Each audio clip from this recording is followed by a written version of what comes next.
જય દ્વારકાધીશ, જય મુરલીધર। આજના મારા વિડીયામાં તમારું સ્વાગત છે। એક સરસ મજાનું જો ચણાની દાળ આપણે ભળીએ છીએ ને સરસ મજાનું એક ઘંટીનું ગીત ગાઈ સંભળાવીએ। ઘેર ઘેર ઘંટીઓ રે ગાજતી રે, રંગ ભર્યો નાનું રૂપાળું મારું ગામ છે।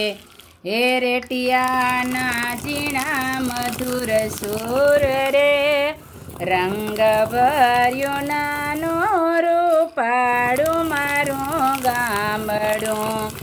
સુખમાં સહુ છે સામટા રે, રંગ ભર્યું નાનું રૂપાળું મારું ગામ છે। હે દુઃખમાં ભેરું છે આખું ગામ રે, રંગ ભર્યું નાનું રૂપાળું મારું ગામ છે।